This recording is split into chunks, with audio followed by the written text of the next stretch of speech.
It's time to eat. What are you hungry for? Sit down and get ready to consume an abundance of fantasy football knowledge from Ross Tucker and Joe Dolan. Feed me now. I'm starving. On the Fantasy Feast Eatin' Podcast.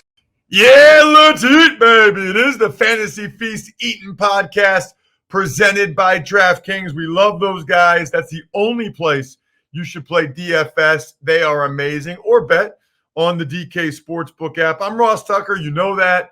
Former offensive lineman, 5 teams, 7 years.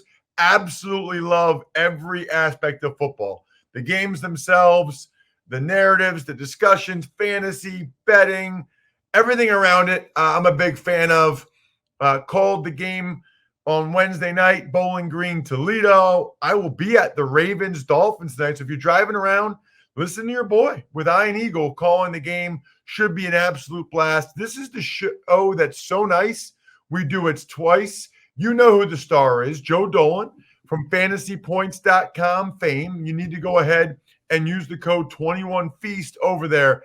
Joe is one of like 20 dudes they have that are all like Joe. I mean, they're all legitimate studs over there. It's like they've got the dream team at fantasypoints.com. Use the code 21Feast. Check him out on social at FG_Dolan. He is the fantasy gangster. I'm at Ross Tucker NFL. We are at Ross Tucker Pod. And remember, you can always watch the show, youtube.com/Ross Tucker NFL. We already did episode 1. That was a Thursday nighter and all the Sunday 1 o'clock games. Here in episode 2, Joe, let's get to the Sunday late games. Vikings, Chargers. Feels like a pretty good fantasy matchup. Oh, yeah. Justin Herbert rebounded last week against the Eagles, and, you know, he showed you some of that just ridiculous arm talent that he has. But, Ross, we'll talk about this when we talk about the Eagles. The Eagles' defense is just hilariously easy to play against, like just in terms of scheme. I don't even think in terms of personnel, but just in terms of scheme, it's a hilariously easy defense to play against. So I wouldn't think that, you know, Justin Herbert's going to have as much ease this week as he did last week. He still might get a lot of numbers against the Vikings. And these are two of the simplest teams for fantasy to break down, except the Chargers have thrown in one wrinkle. Their tight ends combined for 11 catches and 2 touchdowns against the Eagles last week, and neither of the 2 touchdowns was scored by Jared Cook. Donald Parham got one, and Steven Anderson got one. I just wonder how much of that was a function of the matchup against the Eagles, who are just willing to give you 4-yard completions and move the chains anytime you want to. Obviously, Keenan Allen had a big game. One guy I might consider buying low on for the Chargers is Mike Williams. He didn't look limited to me. He's just the guy. The Eagles are so obsessed with not giving up big plays that, you know, Darius Slay was in coverage with Mike Williams and basically shut him down. Why would Justin Herbert risk it all that much when Keenan Allen and his tight ends are running wide ass open? But you know the Chargers. Herbert's always in play. You've got Austin Eckler in the backfield, Keenan Allen and Mike Williams. The problem is if you want to stream one of these tight ends, you might have to get lucky with a touchdown because they now are in a 3-man rotation. As for the Vikings, I mean, they're the same thing. I mean, well, look, we have the allegations this week, the dueling lawsuits between Dalvin Cook and an ex-girlfriend. They're each suing each other. Again, this is the dirtiest, smelliest, grossest part of talking about fake football is things like this, things like domestic violence end up having to creep into our conversation, which is so trivial in the long run. As of right now, I just saw the report. Dalvin Cook has not been charged with anything. Therefore, he is eligible to play this weekend. This is obviously a story that has a ton of layers, and I'm not going to speculate on it. But for right now, Dalvin Cook's eligible to play. If he doesn't play, Alexander Madison's the guy. That's how it's been all season long. That's how it's been in the past. That's how it is today. Now, in a game in which 65 combined points are scored, I don't know how Justin Jefferson only gets 5 targets. Adam Thielen actually got 7, even though he only caught 2 of them. But it was just a bad performance by the Minnesota Vikings. They gained 13 first downs to 36 for the Baltimore Ravens in that game. Somehow got it to overtime because the Ravens completely outplayed them. But I do anticipate a bounce back game here against a Charger defense that has a lot of injuries on the back end. This is a Thielen spot. It's a Diggs, used to be a Diggs spot. It's a Justin Jefferson spot. And then, of course, I told you about the backfield. If Cook goes, it's Cook. If he doesn't go, it's Madison. The next late game, Joe, that we'll dive into is Carolina. Looks like PJ Walker gets the start against the Arizona Cardinals. We're recording this Wednesday. I haven't seen a whole lot about Kyler Murray, DeAndre Hopkins. We do know no Chase Edmonds, though. Yeah, it's Arizona doesn't practice until we're recording this Wednesday, and we're recording this in the morning. Arizona's not going to practice till this afternoon. So we'll learn about Kyler Murray and DeAndre Hopkins. Now, Cliff Kingsbury might be sitting there and saying, as the favorite for the NFL Coach of the Year, this is why we have a professional backup quarterback. Because Colt McCoy came in and played really well without his number one receiver, with his top running back getting hurt, although you might make an argument James Conner's the top running back. And he got us a win. The Rams were a surprise victim of a loss on Sunday night. We're playing PJ Walker. Do we give Kyler Murray a little bit more time to get ready here? So I'm just speculating. But, I mean, look, they're going against PJ Walker. PJ Walker is 3 of 15 passing this year. PJ Walker is 35 of 71 in his career passing. That's 49.3%. I mean, I'm done with Sam Darnold, but the small sample evidence on PJ Walker is he's not very good. He's probably going to be out there running around. They should just dump it off to Christian McCaffrey on every play. But this is obviously bad news for DJ Moore. Robbie Anderson, oh my Lord, it's over for him. It's McCaffrey or bust for me for Carolina, and maybe DJ Moore if I'm super desperate. For Arizona, James Conner's in your lineup. Rondale Moore played a season-high snap share. James Conner's a league winner. Yeah, I was not in on James Conner. I was not in on him. I just thought, I didn't think he looked great last year. Well, the part-time role has revitalized him. And I wonder if they're going to mix in Eno Benjamin just to say, hey, look, James, you've been great for us, but we want to keep you fresh. Benjamin had that touchdown run where he trucked a 49er defender last week. I wouldn't be shocked. That was amazing. It was great. I wouldn't be shocked if they mix him in. But look, Christian Kirk had a nice game with Colt McCoy at quarterback. AJ Green should be back from the COVID list this week. Ross, I know you're a big Antoine Wesley guy. He had 3 catches for 62 yards. I saw that. Yeah, but for the Cardinals, I'm just rambling on here because the important thing is what's the status of Kyler Murray and DeAndre Hopkins. Carolina, you talked about McCaffrey and Arizona. DJ Moore, and I'm struggling with Moore. All right. How about the Eagles and the Broncos, Joe? So I have a weird hunch this week that the Eagles, after they overcorrected their terrible completion woes issues against Jared Goff, and then they undercorrected again. Oh, God, big, scary Justin Herbert. Better leave everything in the underneath area. Well, guess what happens? For the second, Ross, you've got to hear these stats to believe them. For the second time this year, the Eagles did not force a team to punt. They've played 9 games. For the second time this year, they did not force a team to punt. They didn't touch Justin Herbert. No turnovers, no sacks. Don't you think maybe you might try to do something a little different? The Eagles, listen to this, and I can't take credit for this. Reuben Frank of NBC Sports Philadelphia has been on about this for weeks. Tim McManus has been on about this for weeks. But listen to this stat. The Philadelphia Eagles, in 5 games this year, this is from Tim McManus, have allowed a quarterback to attempt 25 passes and complete more than 80% of them. That's in 5 of 9 games this year. In the last 70 seasons heading into this year, they allowed that to happen 6 times. Total. Their defense is abominable. And I don't think it's a personnel issue. I really don't. I think it's a scheme issue because ultimately I think Darius Slay is playing pretty well. Now he's dinged up, so that's important to note if you have Cortland Sutton. But Jonathan Gannon has got to get his head out of his you-know-what And he's got to start bringing some pressure and play some more press man. Now, I think they'll do that against Teddy this week. I have a funny feeling that they're going to play pretty well on defense this week. That is just a gut feeling. But if you want to play Teddy, the numbers are there for you. The numbers are there for you. I mean, just they are what they are.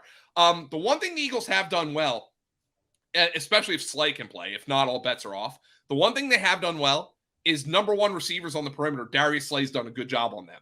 This is more of a Jerry Jeudy and a tight ends game for me from the Broncos perspective. I think Judy's looked good in the games, by the way, that Jerry Jeudy's been active this year. Cortland Sutton has finished as the wide receiver 100, the wide receiver 64, and the wide receiver 65. So this isn't even just a Darius Slay issue. It's kind of he's been inconsistent when Jerry Jeudy's been active. So keeping that in mind for the Broncos passing game. But the Eagles have to do something different because what they are doing, they're just giving up. It's Chinese water torture. Would you rather be guillotined or would you rather be Chinese water tortured to death? I'd want it over quickly if I were me, but that's me. That's not Jonathan Gannon. Before we get to the Eagles offense, Joe, overcoming the odds, rewriting the playbook, delivering under pressure, the MVPs of small business lead their teams to victory all year long. Visa is proud to provide playmakers everywhere with more tools to help grow their business and help them achieve even greater success. Because the more people we can empower, the more we all win. Visa, a network working for everyone. All right, Joe, what about the Eagles on offense? Well, I actually think this is a game where Jalen Hurts might get it done through the air a little bit more now. The run game's been working for them. And over the last two games, Jalen Hurts has only had to throw 31 passes. And one of the reasons was Detroit offered no resistance whatsoever, so the Eagles didn't have to throw the ball because they were just running it down their throats and Detroit wasn't moving the ball. Then the Chargers in week 9 offered too much resistance. As I said, they were going on long drives. They never punted. So the Eagles didn't get to run all that many plays. The Broncos have a better run defense than a pass defense. I actually think this is a good week for Hurts and Devontae Smith, who, by the way, with Devontae Smith, that guy gets wide ass open on every play. Every play. I mean, Ross, he's one of those guys, when you see Hurts throw the ball down the field and Devontae Smith catches it, there's like a 5-yard halo around the guy. Like, I mean, it's unbelievable. I mean, you saw him in person. I haven't seen him in person yet. From the press box, I mean, he just knows how to get open. Yeah, he. Some guys have a natural feel for it, and he does. I forgot to mention, by the way, Joe, when we were talking about the Arizona Cardinals, about my boy James Conner. He is Week 9's performance of the week for the Bacardi Spiced Rum. DraftKings Performance of the Week presented by Bacardi Spiced Rum. He had 40.3 fantasy points last week, 21 attempts, 96 yards, and 2 touchdowns rushing. Then he had 5 catches, 77 yards, and a touchdown receiving on 5 targets as they won 31-17. I know we touched on the Cardinals earlier, Joe. I just have to say this. He looks way faster than he did in Pittsburgh. Like, I don't know what he did or whatever, but fast, Conner, I mean, that's why he's the DraftKings Performance of the Week, presented by Bacardi Spiced Rum. Maybe he's been drinking a lot of Bacardi Spiced Rum and keeping his weight down. I don't know. Oh, well, you know, Ross, if that diet plan works, I'll get on it. Reach out to me after the show. But no, he definitely looks faster. Speaking of that, what about the tight ends and running backs for the Eagles? Well, they just Jordan signed Howard just signed the active roster. Right. Not that we didn't know that. What they couldn't do is elevate him from the practice squad again. So they needed to make a procedural move to get him on the active roster. He looks really good. You know, Boston Scott looks solid, but Jordan Howard's done something that the Eagles, now play calling was an issue, but early in the season, just going forward, and he's looked good doing it. I just think this is a better matchup for the passing game. I do think they'll come out and run it. If they run it, Jordan Howard's my favorite guy here just because he's been the most effective the last couple of weeks. Boston Scott obviously can mix in as well. But I think it's a Devontae Smith and Dallas Goedert game. I think, early in that game against the Chargers, Jalen Hurts missed Dallas Goedert for a potential touchdown. That's another guy who's getting open. But it was Devontae Smith who was the apple of Jalen Hurts' eye in last week's game. Okay. Next game up. This is an interesting one. Seattle and Green Bay, Joe. And we believe Russell Wilson and Aaron Rodgers. We believe. Now, Aaron Rodgers did say on the Pat. I've had my fill of the Pat McAfee show, Ross. I'll tell you that much. He said that he is. There's a small possibility he doesn't play. That was misconstrued. There was a couple of reports yesterday that said, or Tuesday rather, that said, "Oh, Aaron Rodgers says there's a small possibility he does play." No, he said there's a small possibility he doesn't. And we're recording this on Wednesday at 11:30 a.m. There's also a possibility, Ross, by the time you listen to this, the Packers have a new wide receiver on their team, Odell Beckham Jr.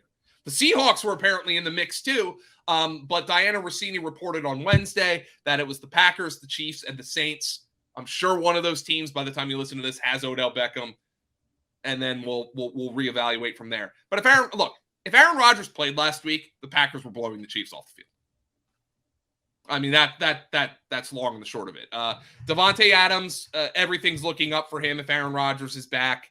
Aaron Jones has not been as good as we'd like. Of course, in that game with Jordan Love, there wasn't a ton of opportunity for Aaron Jones to be particularly good. A.J. Dillon, 4 catches for 44 yards. Maybe not. You didn't expect him to do that with Aaron Jones not getting any catches, but I still think Jones is the guy I prefer if Aaron Rodgers is back.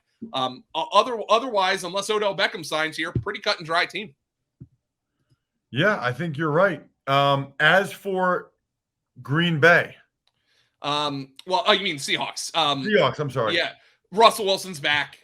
Russell Wilson throws the ball to DK Metcalf. Russell Wilson throws the ball to Tyler Lockett. That's what we like about Russell Wilson, and he does it better than Geno Smith does. Keep an eye on the status of Chris Carson. Again, this is Wednesday a.m., but it looks like he could get back on the practice field this week, which is a good sign. He's got the neck. He's got the back. It's never want to hear that. Potentially a long-term thing. But if he gets back, he's instantly going to be the lead back here for Seattle. Again, a very simple and narrow fantasy team in a game where there could be a lot of points scored. Sunday Night Football. It's the Chiefs against Deshaun Jackson and the Raiders. Deshaun Jackson obviously will be playing the Henry Ruggs role. I don't think we need to rehash that unbelievable tragedy. Zay Jones was a full-time player in the first game without Deshaun Jackson.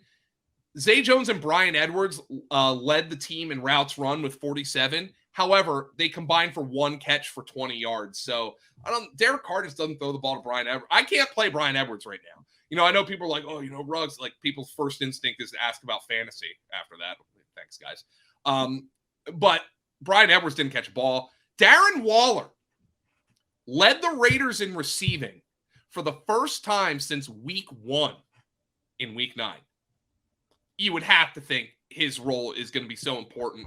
Derek Carr was just a check down master last week against the New York Giants in the loss with no real downfield threat. Listen to this.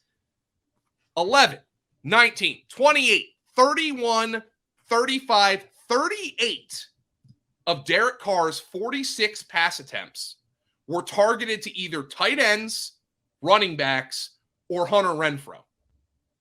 That's a lot of short area passing for Derek Carr. Now, obviously, the Raiders hope Deshaun Jackson increases that, but I think this is a spot where they're going to run the ball. Darren Waller, Renfrow are going to be important. Josh Jacobs looks good to me. And ever since John Gruden got canned, I tell you what, Kenyon Drake looks pretty good too. How about Kenyon Drake with a surprise 100 yards from scrimmage and 6 catches in that game? So he's somebody you can mix in as a flex now. Yeah, it certainly seems that way. Speaking of mixing in, with the free Fix Finder service at AutoZone, you can troubleshoot more dashboard lights, including your check engine light, ABS light, and service interval light. The free Fix Finder will give you possible solutions for your lights, all backed by verified technicians. It'll even send you your full results in a detailed Fix Finder report straight to your email. So you have all the information you need to take on the fix.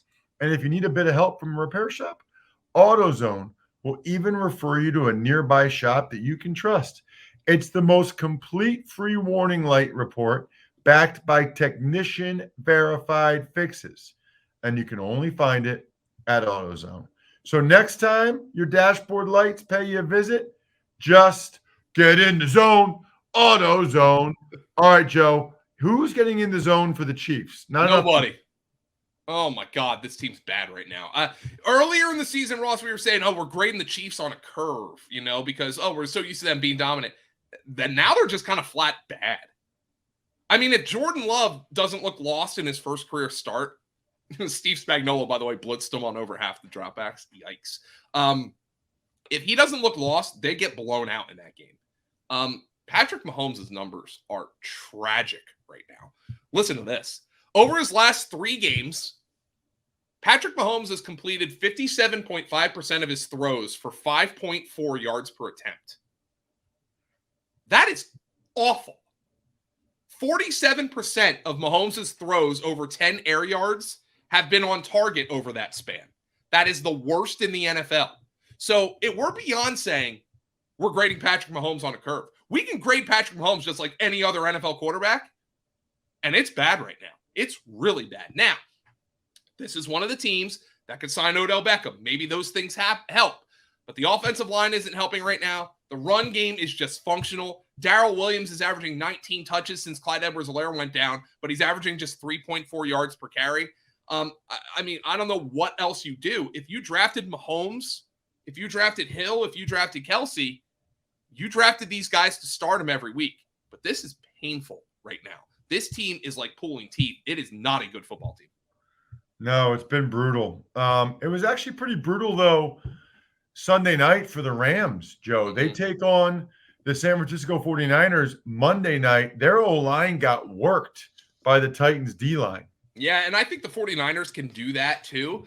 But the 49ers, I would think Matthew Stafford is going to look at this and say, we're coming off a bad game, and we're playing a team that just lost to Colt McCoy.